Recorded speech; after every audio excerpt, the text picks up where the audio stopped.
Welcome to McPlum, simple solutions served daily. In this video, I will show how to put a Dodge Charger in neutral with a dead battery. Start by engaging the parking brake and chalking the wheels to prevent movement. Locate the shift lock override panel near the shifter and clear any debris around it. Keep a flashlight handy to see components clearly. Use proper tools and avoid forcing parts to prevent damage. If unsure, call roadside assistance for professional help. Begin by moving to the vehicle and opening the center console area to access the shifter. Look for the small shift lock cover, which is often a plastic cap or panel you can pry up. Carefully insert a flathead screwdriver into the seam and lift the cover without breaking clips. Keep parts organized so reassembly is easy.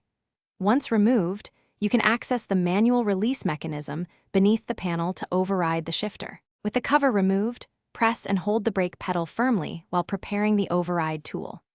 Insert the screwdriver or key straight into the slot and depress the manual release lever until you feel movement. While holding the release down, gently move the shifter to neutral. Do not force it beyond its normal range.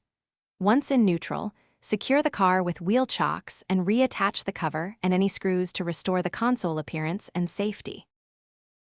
Thanks for watching. Stay juicy and subscribe.